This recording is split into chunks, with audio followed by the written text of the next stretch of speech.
السلام علیکم معزز ناظرین، آج کی ویڈیو میں ہم ایک بہت ہی خاص اور خوبصورت قرآنی عمل کا ذکر کرنے جا رہے ہیں، چہرے پر نور لانے کا وظیفہ، جو آپ کے فیس اور سکن کو ظاہری نہیں روحانی طور پر بھی چمکا دے گا۔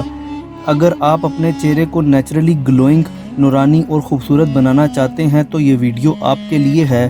آج کل ہر شخص چہرے کی خوبصورتی کے لیے مہنگی کریمز، فیشل ٹریٹمنٹس اور آرٹیفیشل پروڈکٹس کا سہارا لیتا ہے، مگر اصل خوبصورتی وہ ہوتی ہے جو چہرے پر سکون، روحانی نور کا اثر دکھائے۔ آپ نے دیکھا ہوگا کچھ لوگوں کے چہرے پر نور ہوتا ہے، وہ نور میک اپ سے نہیں، ایمان اور قرآن کی برکت سے آتا ہے۔ آج ہم آپ کو ایسے ہی ایک وظیفہ کے بارے میں بتائیں گے جو صرف 7 دن میں اپنا اثر دکھانا شروع کر دیتا ہے۔ انشاءاللہ میری دعا ہے کہ آپ کے لیے یہ وظیفہ برکت کا باعث ہو اور آپ کی تمام پریشانیاں بھی ختم ہو جائیں۔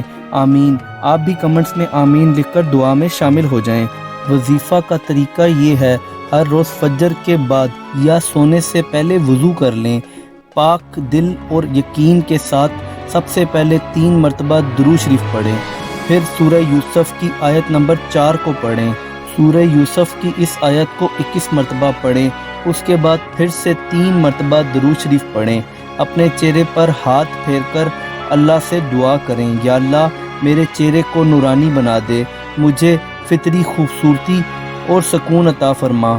یہ عمل 7 دن تک لگاتار کریں، اور اگر چاہیں تو روزانہ کی روٹین بنا لیں۔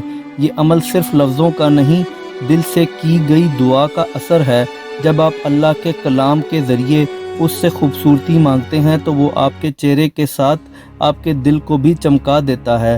چہرے کا نور اصل میں اللہ کی رحمت ہوتی ہے، اور ہر رحمت اسی سے مانگنی چاہیے۔ اگر آپ کو یہ ویڈیو پسند آئی تو ویڈیو کو لائک ضرور کریں، چینل کو سبسکرائب کرنا نہ بھولیں تاکہ آپ کو مزید روحانی وظائف اور قرآنی معلومات اور ایمانی گائیڈنس وقت پر ملتی رہے۔ اللہ تعالیٰ آپ کو ظاہری اور باطنی خوبصورتی سے نوازے۔ آمین۔ جزاک اللہ۔